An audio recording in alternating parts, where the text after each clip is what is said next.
ठीक हो गया. So poetry is a genre of literature. Literature is art using words, ठीक है ना, which also has themes, ठीक है ना. So हमारे पास meaning है, aesthetic है और words है. But आखिर में हम फिर वहीं आ गए, what is poetry? ठीक है, हमने literature देख लिया, हमने genre देख लिया. Now because poetry is a genre of literature, ये तो डाले हैं कि it will be written using words, it will not be written using numbers. ठीक है, you won't have an equation and say क्या शायरी, ठीक है. Because it is a type of literature, we know कि उसमें mind नहीं होगा, right? You will not, pick up some guy randomly saying things and say poetry.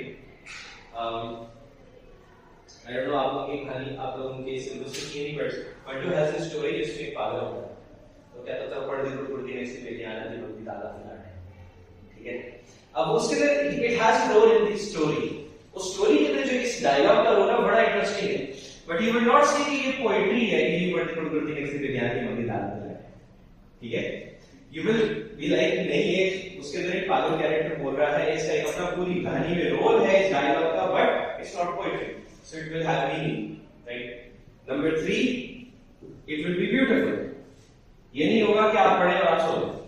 I mean, हो सकता है आप सो जाए क्योंकि आपको प्रैक्टिस ना हो या जरा ज्यादा मुश्किल पोएट्री आप पढ़े हो या आपको समझ ना आई हो, मगर poetry will have to be beautiful, ठीक है. हम के ठहरे अजनबी कितनी मुलाकात होने वाली, right? अब ये जो लाइन है, the reason people can and will remember it is not just कि उसकी मायने बड़े important है, historically भी और वैसे भी बड़ी खूबसूरत है, but also because the choice of words is beautiful, right? You don't just read it and be like it. You're like पढ़ के you're like बहुत अच्छा लिखा है, ठीक है ना. So यहाँ तक तो डन है. But what is it that differentiates poetry from, let's say, a novel or a, let's say, play? ऐसी क्या चीज है पोएट्री में? What do you think? Rhythm होता है. Rhythm, okay. Meter, rhythm. Let's just say music, ठीक है? Okay, and rhyming words हमारे पास है. So इसमें हम यहाँ लिख लेते हैं. We have rhyme, we have rhythm, ठीक है? Rhythm ही के अंदर we have meter. What else? और ये कैसी like artistic writing है कि that tries to appeal readers' emotions or कहते हैं इसे. So emotions, feelings. Okay, anything else? Okay. Lines Lines, okay. हाँ ये भी बात है. It's not in paragraphs. It has lines, stanzas, ठीक है. उर्दू में शेर होते हैं वगैरह वगैरह. Okay. So let me ask you something. कभी आपके साथ ये हुआ है कि not all poetic lines are like this. कुछ होती हैं सीधी सादी सी समझ आ जाती हैं. But has it sometimes happened कि एक शेर को समझने में अच्छा खासा टाइम लगता है, right? Another thing that poetry does is it is compact. It takes a few words to say quite a lot. English में, for example, there is this poem which goes like the apparition of these faces in the crowd, petals on a wet black book. अब उसके में क्या है कि वो metro में खड़ा है. अब तो हमारे मेट्रो बाबू है, मेट्रो में खड़ा है, ठीक है ना. So स्टेशन में खड़ा हुआ है and he is seeing all of these people and he says कि जब आप देखते हैं ना all these people like यूं crowd में जा रहे हैं बस की तरफ या ट्रेन की तरफ, right? And all you're seeing are faces जो नजर भी आ रही है, क्लियर भी है, मतलब आपसे ब्लेंड भी हो रही है, एक जैसे भी लग रही है and all that. So what it seems like when you look at them, the apparition of these faces in the crowd, petals on a wet black bow. You have a bow और उसके ऊपर petals लगी हुई है, right? So they're all the same but different, right? उस तरह की use की जा रही है, right? So इसी तरह उर्दू के अंदर we have like quite a Ghalib का है कि मौत का एक दिन मुअय्यन है, नींद की रात भर नहीं आता, right? अब बज़ाहिर this is very simple और एक मायने में बहुत सिंपल ही है, but if you think about it, what he's saying is कि one day we're going to die.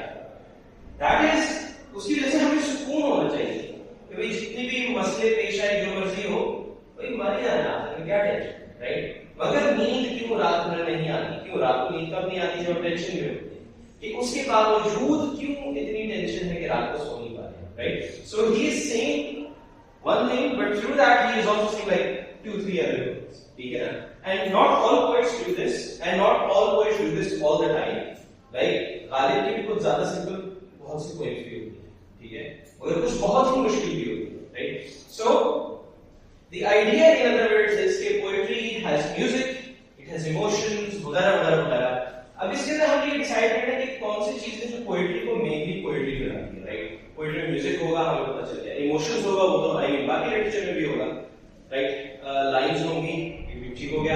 Now all of these features are found in poetry, but when it comes to defining what poetry is, there are different लोग different चीजों पर emphasis करते हैं. So for some people poetry is specially English में जाके, क्योंकि उर्दू में अब हमारे पास रिदम का भी बहुत स्ट्रांग है, right? But in English, a lot of poetry now no longer follows meter. ठीक है? उसकी वजह से थोड़ा सा definitions पे अब discussion चल रही है. Now, a lot of people would say, for example, that poetry is usually the expression of emotion and thought without story. ठीक है? इसमें मगर एक मसला आ जाता है. एक मसला तो ये है कि इससे सिर्फ पोएट्री की एक टाइप पे फोकस आता है, because poetry can tell stories and does tell stories. A lot of, in fact, older folk tales have been written in the form of poems. ठीक है? मौलाना रूम की जितनी भी कहानियां वो सारी उन्होंने शायरी में सुनाई है. जितनी भी कहानियां सारी तब शादी की डायरी लिखी है वो भी उन्होंने शायरी में सुनाई है. Right? So this is the first problem. And the second problem is कि एक तो सिर्फ एक टाइप पे फोकस आता है, दूसरा सारा फोकस पोएट पे भी आ जाता है कि पोएट का इमोशन क्या था यहाँ पर और पोएम के ऊपर उतना फोकस नहीं आता. नाउ ये सारी चीजें इंपॉर्टेंट हैं. You need to know कि पोएट्री की सारी जिंदगी थी, सही बात है. ये पोएट्री के अंदर इमोशंस और फीलिंग्स और थॉट्स और आइडियाज पे बहुत ज्यादा फोकस होता है, ये भी ठीक बात है.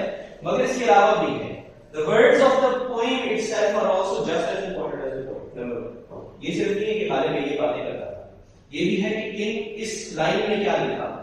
Sometimes उस लाइन पे गौर करने से you will see aspects to what Ghalib was saying, जो शायद अगर सिर्फ उसकी जिंदगी पे फोकस करते हैं आपको ना नजर आए.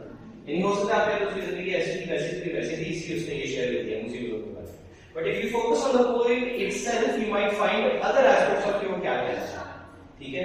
Another thing that we need to remember is कि जहां इमोशंस वगैरह होते हैं वहीं पे स्टोरीज वगैरह भी होती हैं.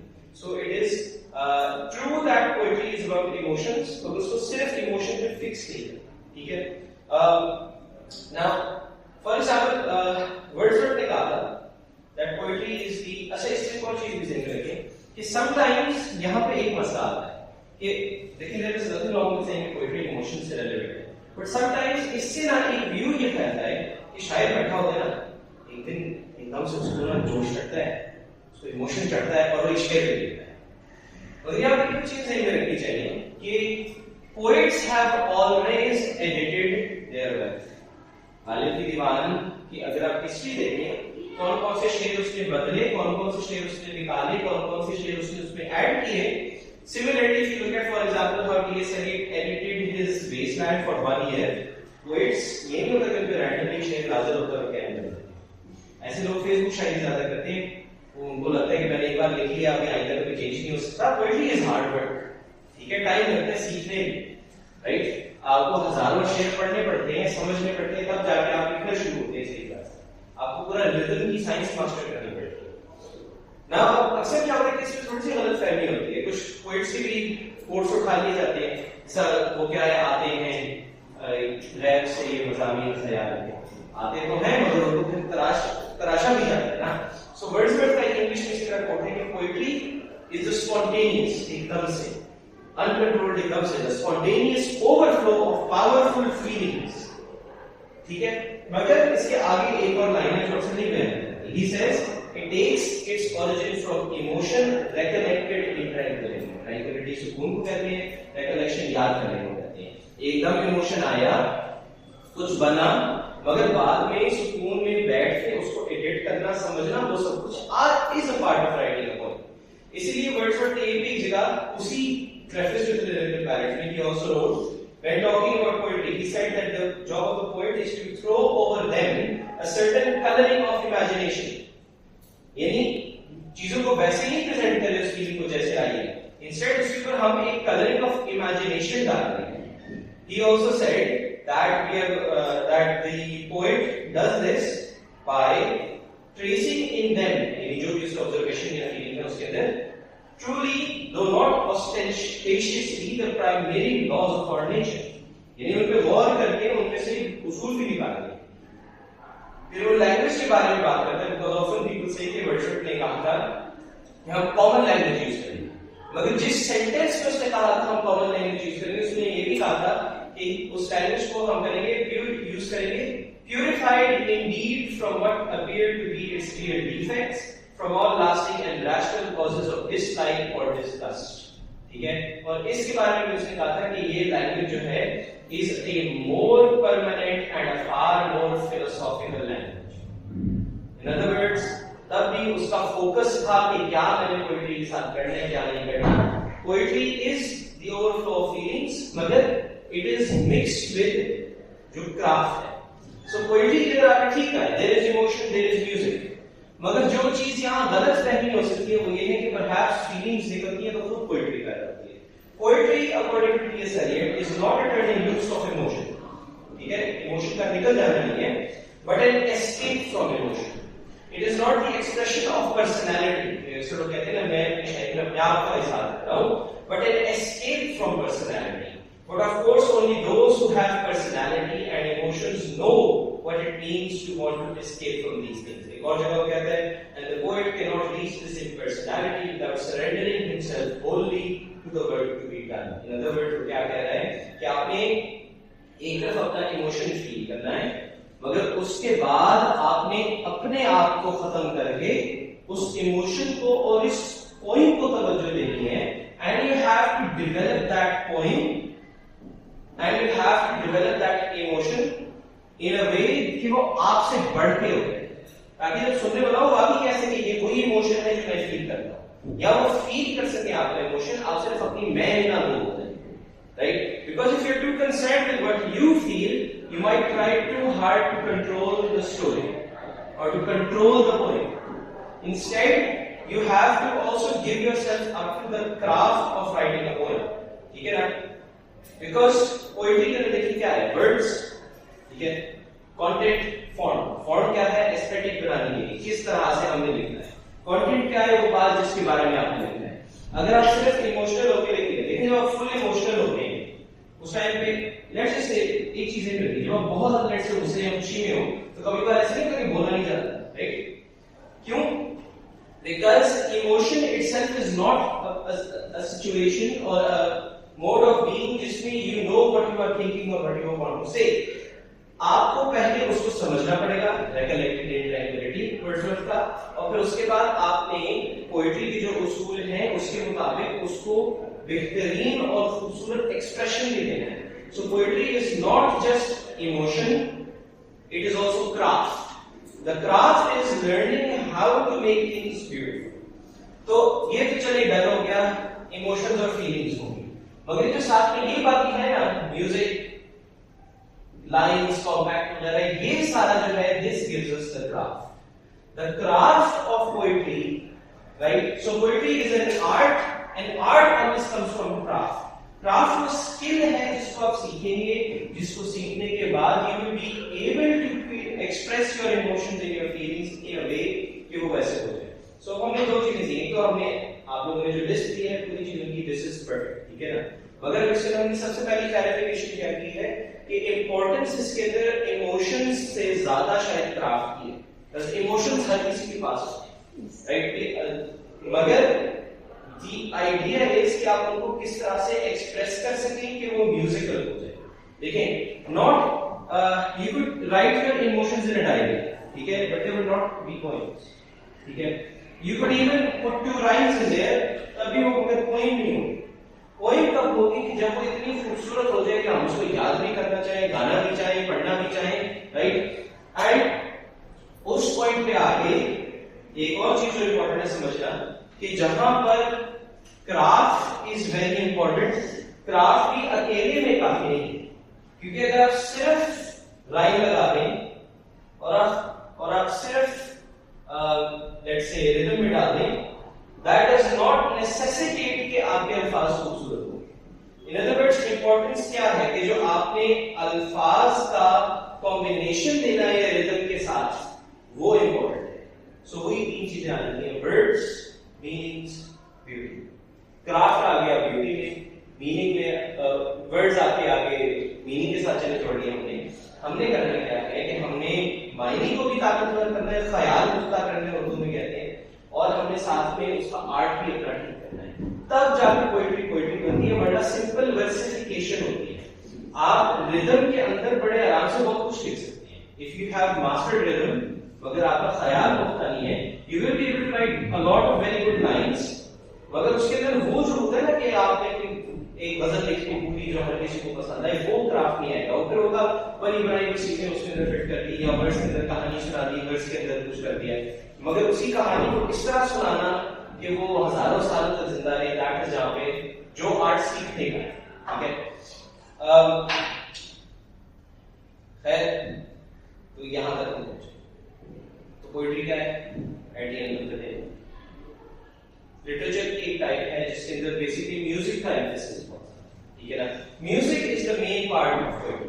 ठीक है, according to J.A. Cuttle, in the final analysis, what makes a poem different from any other kind of composition is a species of magic, the secret to which lies in the way the words lean upon each other. हर लफ्ज आपस में जुड़ा हुआ है, which is जो मैंने पीछे कहा था कि पोएट्री कॉम्पैक्ट बहुत है। Unlike, for example, a novel जिसका बयान फैला के कर सकते हैं, पोएट्री में आप सुकड़ा के बात करते हैं, right? Are linked and interlocked in sense, यानी मायने से जुड़े हुए हैं, and rhythm, music से जुड़े हुए हैं, and thus elicit from each other's syllables a kind of tune whose beat and melody vary subtly and which is different from that of prose. ठीक हो गया? यहाँ तक क्लियर है कि पोएट्री है। अब सवाल ये बनता है कि पोएट्री के अंदर क्या होता है। एक हद तक हमारी डेफिनेशन बता देते हैं। देखिए पोएट्री के अंदर हमें पता चल गया लाइन्स होंगी, म्यूजिक होगा। यहाँ तक तो क्लियर है कि poetry is a kind of literature, in other words, art using words that is heavily let's say musical in a way.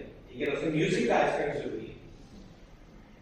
The other aspect, अब इसके अलावा सवाल ये कि हम किस तरह से इसको देखते हैं। In English poetry we mostly say कि देखिए पोएट्री के अंदर तीन चीजें इंपॉर्टेंट हैं। स्पीकर, which is जब आप पोएम पढ़ते हैं you get this feeling ना कि कोई बोल रहा है, यानी आपको किसी ने तो कहा है ना कि वो मौत का एक दिन मुअय्यन है, तो ये आवाज जो बोल रही है ना, दिस इज द स्पीकर।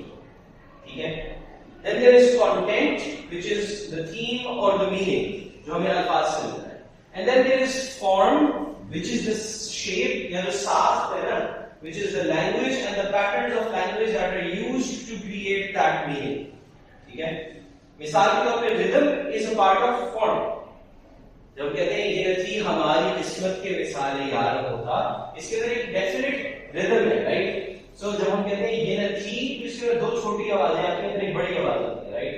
ये न थी हमारी किस्मत के विसाले यार होता, और ये रिदम रिपीट होता है till the end of the entire puzzle, the same music repeats itself again and again। ये फॉर्म है, मगर जो अल्फाज है अंदर वो उसका कंटेंट है। फिर अल्फाज और फॉर्म आपस में मिल के मायने को और गहरा है, राइट? सो फॉर एग्जांपल कभी कभार क्या होता है कि आप दो सिमिलर बातें करते हैं, उसमें एक या दो लफ्ज का चेंज होता है, उसके लिए क्या होता है कि आप उसके अंदर जो फॉर्म है वो कंटेंट को, अब आप देखेंगे जो बीच में एक डिफरेंस है इन दोनों में, ये क्या है, तो इसके लिए क्या होगा, फॉर्म कंटेंट की कॉम्बिनेशन को हम देखते हैं। हम आगे एग्जांपल्स से देखेंगे, ठीक है ना?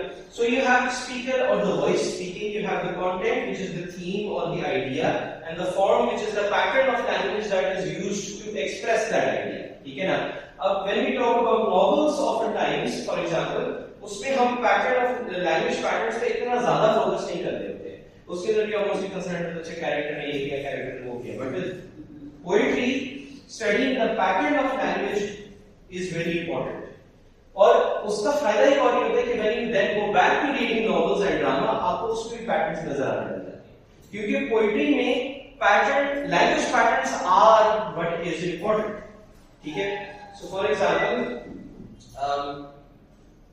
There is a poem raven, ठीक है, the raven by Edgar Allan Poe. अब एडगर एलन पो की इस पूरी पोएम के अंदर एक पैटर्न रिपीट होता है, वो कहता है once upon a midnight raven, while I pondered weak and weary over many a quaint and curious volume of forgotten lore. While I nodded nearly napping, suddenly there came a tapping as of someone gently rapping at my chamber door. "'Tis some visitor," I muttered, tapping at my chamber door. "Only this and nothing more." अभी पहला उसका stanza है. Second stanza में वही pattern आता है. Distinctly I remember, it was in the bleak December, and it sent a dying ember wrought its ghost upon the floor. Eagerly I wished to borrow, vainly I had sought to borrow from my books her seas of sorrow, sorrow for the lost Lenore, for the rare and radiant maiden whom the angels named Lenore, nameless fair for evermore. अब इसके अंदर अगर किसी वजह से कहीं पे होता नहीं है, मगर किसी वजह से कहीं पे पैटर्न टूट जाए कि हर स्टैंजा इसी पैटर्न में चल रहा है और एक स्टैंजा में आपके पैटर्न एकदम से चेंज हो जाए, right? And it's not a case कि राइटर कोई बड़ा अच्छा नहीं है, कभी सही लिखता है कभी नहीं लिखता, हमेशा ठीक लिखता है, मगर इस पोएम के अंदर इस स्टैंजा के अंदर आगे चलकर पैटर्न खराब कर दिया है. तो then we will have to see कि इस स्टैंजा में कुछ डिफरेंट था क्या जिसकी वजह से उसने उसको चेंज किया है या क्या हुआ. इन अदर वर्ड्स, इस तरह के छोटे-छोटे पैटर्न्स और उनके चेंजेस को हम नोट करते हैं पोएट्री में, वो फिर आपको आगे बाद में बाकी फॉर्म्स को पढ़ने में भी हेल्प कर सकता है. ठीक है? और इस पैटर्न में क्या आ जाएगा? लाइंस की लेंथ आ जाएगी, स्टैंजास आ जाएंगे, राइम्स आ जाएंगे, रिदम आ जाएगा. ठीक है ना? अगर फर्स्ट करें एक ही तरह के जुमले के अंदर एक जैसी बातें कर रहे हैं वो आ जाएगा. ठीक है ना? पैरेललिज्म आगे एक चीज पढ़ेंगे वो आ जाएगी. तो ये जितनी भी टेक्निक्स हम पढ़ते हैं ये सारी फॉर्म में. ठीक है? कंटेंट में क्या आते हैं? हमारी थीम्स आती हैं. और थीम्स के अंदर एक चीज आप ध्यान में रखिए, sometimes we get this feeling कि जो पोएट है ना वो पता नहीं कौन सी बात करेगा, ऐसी जो पता नहीं कहां आसमान से उतरी हुई होगी. Poets talk about everyday things. ठीक है? मुश्किल आइडियाज पर भी बात करते हैं, but for the most part most themes are about everyday matters. ठीक है? Poets will talk about death. मौत का एक दिन है, उसमें क्या है? मौत का जिक्र है, टेंशन का जिक्र है, जिंदगी की मुश्किलात का जिक्र है. These are things we all face, right? They will talk about religion, they will talk about nature, family, they will talk about love, right? The things that poets talk about are things we face in everyday life. They are not necessarily things that we pata nahi kahan hawa se kar rahe. Now a poet might deal with a philosophical idea, but usually they will mix it with sentences and themes that make it they will hide it in patterns of everyday life. ठीक है ना?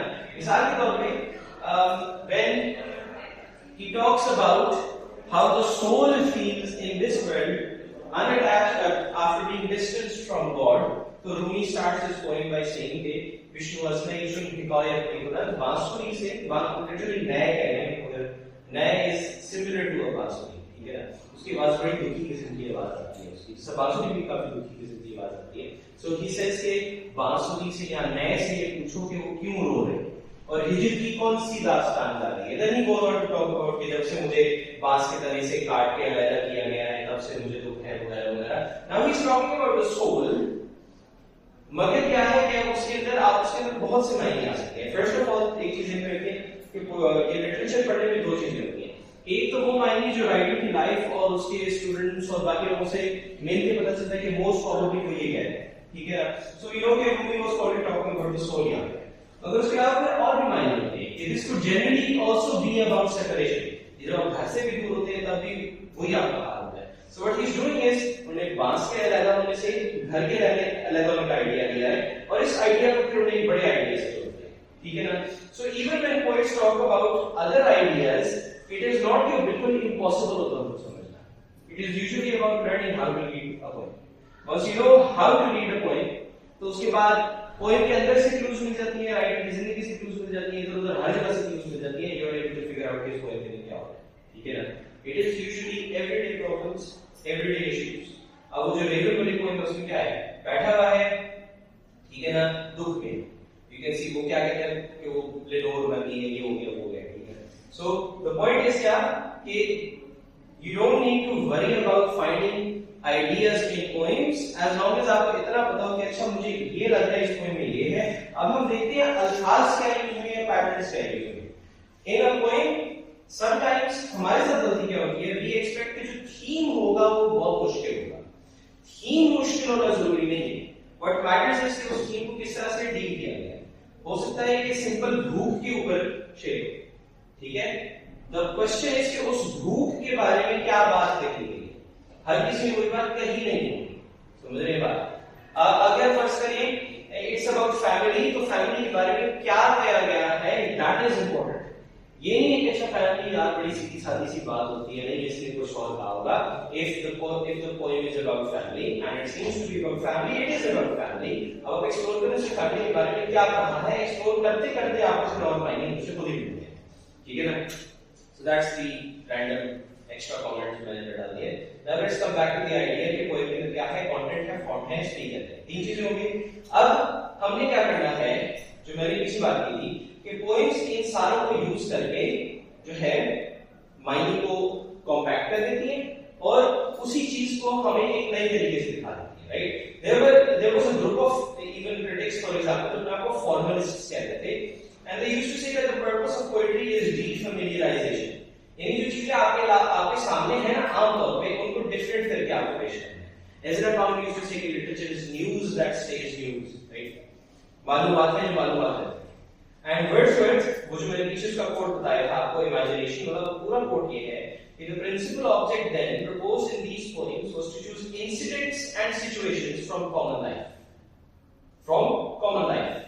and to relate or describe them throughout as far as was possible in a selection of language daily used by men, and at the same time to throw over them a certain coloring of imagination whereby ordinary things should be presented to the mind in an unusual aspect, and further and above all to make these incidents and situations interesting by tracing in them truly though not ostentatiously the primary laws of our nature. यानी theme क्या है guys? These are things we all face every day. कुछ philosophical poetry होती है मगर वो भी cover हो जाती है once you figure out how to make points, ठीक है ना? द पॉइंट इज कि पोएट्री किसी और दुनिया की चीज नहीं है। These were human beings, they had a lot of practice writing in this way, ठीक है ना? We just need to have practice reading this kind of writing and then we will be able to read, ठीक है ना? आम रोजमर्रा की बातें करते हैं, ठीक है ना? It will be things like जैसे मैंने कहा भूख की बात हो सकती है। गालिब रोड के है अब इस मामूरे में कहते हमें उल्फत असद। अब इसके ना चेक करें, फर्स्ट लाइन है अब इस मामूरे में कहते हमें उल्फत असद, यानी मोहब्बत के गम के का कहत पड़ गया है इस वजह से। अब कहत के लफ्ज की गौर करें, जैसे आगे भूख की बात करें तो उसने मोहब्बत के गम के कम होने को भी कहत का, इसने ये नहीं कहा, कुछ और नहीं कहा, कोई और लफ्ज भी आ सकता था। क्यों? उसने भूख की थीम जोड़नी है तो उसने पहले से ही भूख की तरफ इशारे शुरू कर दिए। देन ही सेज हमने ये माना कि दिल्ली में रहने खाएंगे। अब इसमें से क्या किया? सिंपल ये कहा है कि हम दिल्ली में रहना चाहते हैं मगर यहाँ बेसिकली मुफलिसी चल रही है, उसकी वजह से there is not enough time कि हम बैठ के फिक्र करें मोहब्बत के गम की, मोहब्बत की शक्ल, ठीक है ना? तो उसने इस बात को इसमें डाल दिया। It can be something as simple as another words कि यार पैसे नहीं मिल रहे सब खाना खाते हैं, ठीक है ना? बट पोएट ने क्या किया होगा, उसको इस तरह से लिखा होगा कि it will become more than just his problem, ठीक है? इन अदर वर्ड्स जब आप पोएट्री पढ़ेंगे you will find experiences, you will find ideas, आपको हिस्ट्री के इंसिडेंट्स मिलेंगे, कहानियां मिलेंगी, आपको लैंग्वेज यूज करने की डिफरेंट टेक्निक्स नजर आएंगी, आपको क्रिएटिव एक्सप्रेशन की डिफरेंट टेक्निक्स नजर आएंगी, ठीक है ना? आपको नजर आएगा जब लोग रिवायत को पसंद करेंगे या जब रिवायत के खिलाफ बोलेंगे, आपको सब कुछ नजर आएगा जो आम जिंदगी में होता है। द ओनली थिंग इज कि उनको एक डिफरेंट तरह से कहा गया है जिसकी वजह से आइदर आपको हो सकता है मुश्किल लगे या जब आप उसको पढ़ें तो वही बात जो पहले आपको नॉर्मल लग रही थी अब आपको बहुत ज्यादा जोर से हिट करे, ठीक है? This is why Eliot said that poetry may make us from time to time a little more aware of the deeper unnamed feelings which form the substratum of our being. ये वो feelings हैं जो पहले से हमारे अंदर हैं, बस poetry उनको हमारे आगे दोबारा पेश कर देती है नए तरीके से। It makes us think about them and thus we notice them again all over again, ठीक है? So poetry in other words क्या करती है? आपका ट्रेडिशन कैरी करती है, आपका कल्चर कैरी करती है, आपकी फीलिंग्स कैरी करती है। This is why for example अगर आप लॉर्ड ऑफ द रिंग्स पढ़ें या ऐसा भी डिफरेंट जो कोई फैंटेसी और साइंस फिक्शन नॉवेल्स वगैरह लिखेंगे, यू विल सी कि sometimes like पूरा जब एक create करते हैं, लॉर्ड जब उसने ड्रॉर्स को create किया, एल्स को create किया, तो उनके पूरा culture, उनकी poems, उनकी literature, उनकी stories, उनकी histories, हर चीज वो इजाद करते हैं. क्यों? Because by inventing those things, he is able to come up with an entire culture in itself. जब उनकी poems आ गए, उनके songs आ गए, सारा कुछ, और उनको पढ़ने से जिस तरह से आम लोगों के साथ कुछ चीजें कैरी कर सकते हैं, उनका भी पूरा कल्चर और फीलिंग्स हम बड़े आराम से कैरी कर पाते हैं. Right? So, for example, Lord of the rings की जो द हॉबिट है, द हॉबिट के शुरू में there is a small point which goes like far over to misty mountains cold करके, उसके लिए पूरी कहानी आती है कि किस तरह से वो पहले कहाँ रहते थे, ड्रैगन आ गया, ड्रैगन ने चीज बर्बाद कर दी, फिर बेचारे को भागना पड़ गया, वगैरह वापस जाना चाहते हैं. You can see an entire एक फीलिंग उसको बहुत अच्छी आपको नजर आती है. दूसरा आपको पूरा उसको नजर आता है कि किस तरह से हुआ, कैसे हुआ, क्यों हुआ, और उसकी वजह से उनके अंदर क्या फीलिंग पैदा हुई. ठीक है.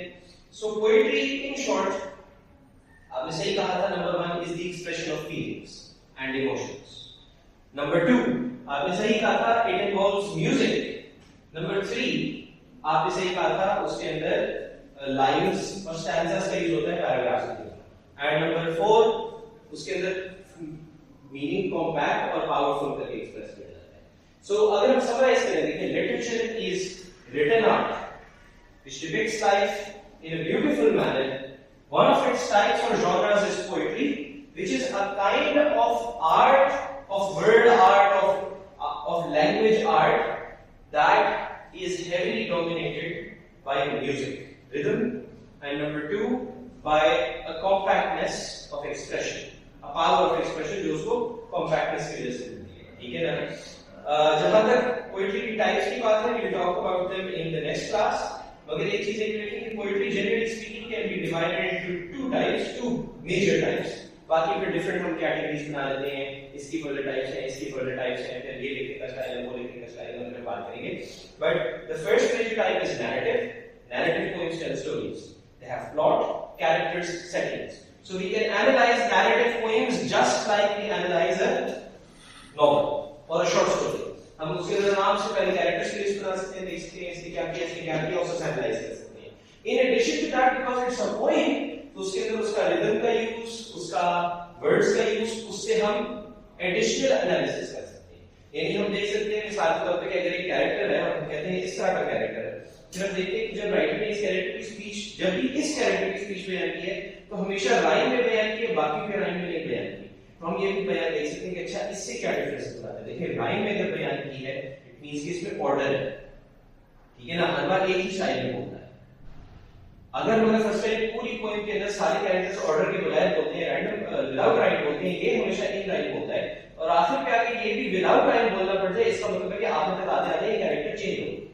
तो हम क्या कर सकते हैं कि हम जो स्टोरीज को एनालाइज करने की चीजें, कैरेक्टर्स वगैरह उनको ले सकते हैं, साथ में जो पोएम्स को एनालाइज करने की चीजें उनको उनसे मजीद हेल्प ले सकते हैं.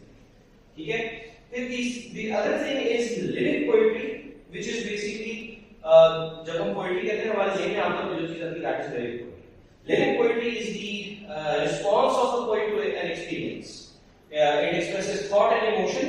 और often times इसको एनालाइज करने का सबसे आसान तरीका है कि आपको एक प्रॉब्लम नजर आएगी या डिसऑर्डर, और एक आइडियल नजर आएगा जो राइटर चाह रहा है, जो ऑर्डर है. सो आपको ऑर्डर और डिसऑर्डर में क्लैश नजर आएगा. आपको नजर आएगा कि राइटर कोशिश कर रहा है कि किसी तरह से लाइफ को अच्छा करने, उस पर ऑर्डर जमा दे, मगर वो उसको ऑर्डर जमा नहीं पाता. ठीक है ना? सो मिसाल के तौर पे जब है कि मौत का एक मुअय्यन है, सो ये ऑर्डर की अटेम्प्ट है.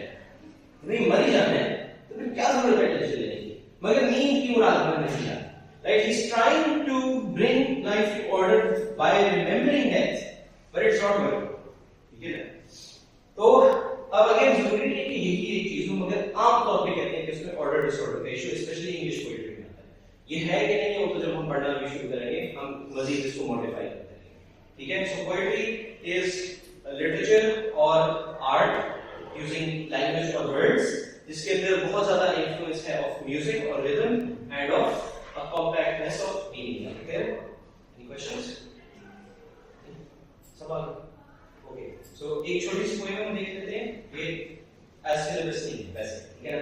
The poem is called to the muse by Felicia D. Hemans. इसको क्यों देख रहे हैं? थोड़ा सा इसके अंदर यही आइडिया आता है. The poem is goddess of the magic day, ever let me down on thy sway, dying the sweet enchanting art to charm and to correct the heart, to bid the tear of pity flow, sacred to thy tale of woe, or raise the lovely smile of pleasure with sportive animated measure. O goddess of the magic play, to thee my early vows I pay, still let me wander in thy train, and pour the wild romantic strain, be mine to rove by thee inspired, in peaceful vales and scenes retired, for in thy path of heavenly made, the roses smile that never fade. अब इसको वैसे मैंने क्यों भी actually ये poetry के बारे में. So when she says goddess of the magic play, अब जो पुराने poets थे ना Greeks वगैरह के, they had the goddess of poetry, ठीक है ना. And for a while जो English poets थे ना उसको अपने पास control कर लिया. यानी उस goddess को मानते नहीं थे सारी Christian ही, मगर poetry के अंदर ना वो goddess of poetry को ले आते हैं, ठीक है ना. तो वो उसको कहती है कि ever let me own thy sway. अब जो मैंने बात की थी कि देखिए poetry is about expressing emotions but it's not something automatic. तो क्या कह रही है, वो कह रही है कि goddess of poetry को कह रही है कि मुझे अपना आर्ट सिखाओ. The idea is कि आपको poetry के लिए मेहनत करनी है, ठीक है ना. So अब यहाँ पे क्या नजर आ रहा है, क्लैश क्या नजर आ रहा है. एक तरफ she wants to write poetry और interestingly she is writing poetry, मगर दूसरी तरफ poetry के लिए उसको आगे झुकना पड़ रहा है किसी उस्ताद के लिए, किसी उसके, right. Dying the sweet enchanting art to charm and to correct the heart. अब इसके अंदर फिर वही बात आ रही है कि to charm and to correct the heart. यहाँ पे उसने ये नहीं कहा कि जी तुम्हारा आर्ट वो है जिससे हार्ट एक्सप्रेस होता है. उसने कहा कि वो हार्ट को चार्म करता है, उसको अट्रैक्ट करता है और उसको करेक्ट करता है. कि हार्ट के से इमोशंस निकलने मगर इस आर्ट ने उन इमोशंस को करेक्ट करके ऐसे पेश करना है कि हर किसी के लिए खूबसूरत हो, राइट. आपने कोई बाग को देखा है, राइट. बाग अगर आप ख्याल ना करें उसमें वही फूल होंगे, उसमें वही दरख्त होंगे, वही ग्रीनरी होगी, मगर खूबसूरत नहीं रहेगा. You have to keep it in shape. बिल्कुल इसी तरह पोएट्री का काम, ठीक है ना. To bid the tear of pity flow, जो पढ़े उसको इमोशन चढ़े, sacred to the tale of woe, और raise the lovely smile of pleasure. ये नोट करो, और raise the lovely smile of pleasure. Pleasure की स्माइल को हमें उठाना है कैसे, with sportive animated measure. Measure यानी कंट्रोल के साथ, रिदम के साथ जो तुमने एक बात बयान करनी है उसकी तरफ इशारा जा रहा है कि ये नहीं कि सिंपली हम शायरी करेंगे, बोलेंगे और लोग खुश हो जाएंगे. हमने इस प्लेजर को इस तरह बनाने के लिए कि लोग उसे फील कर सकें, हमने उसको मेजर के थ्रू उसको प्रॉपर तरीके से मेजर करके शेप करके बयान करना है. वही बात हुई कि charm and to correct the heart. फिर कहती है, O goddess of the magic play, to be my early vows I pay, still let me wander in thy train and pour the wild romantic strain. अब wild romantic strain में वो emotion वाली बात आती है कि इमोशन निकल रहा है, मगर पीछे वाली बात से कनेक्ट करके उसमें क्या नजर आ रहा है. एक तरफ पोएट के अंदर वो कॉन्स्टेंट एक्सप्रेशन की जरूरत है क्योंकि यानी कि मेरा जो इमोशन है उसको निकाल लूं, मगर दूसरी तरफ उसको जरूरत क्या है कि उसको ऑर्डर में लाके शेप कर करके पोएम बन जाए.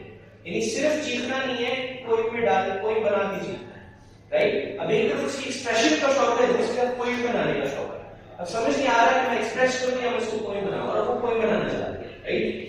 Still be mine to rove by thee inspired in peaceful vales and scenes retired, for in thy path of heavenly made the roses smile that never fade. इसमें बहुत मजे की चीज है. देखिए रोजेस गार्डन वाली जो इमेज याद करेंगे, रोजेस नेचुरल है मगर रोजेस मरते, राइट. शी सेज कि the roses smile that never fade इस पोएट्री की दुनिया में ऐसे रोज हैं जो मुरझाते नहीं, राइट. The idea is कि ये naturally occurring emotions, naturally occurring ideas, thoughts और ये प्रॉब्लम सारी हम फेस करें, उनको लेके इस तरह से हमें शेप करने के वो इटर्नल है, ठीक है.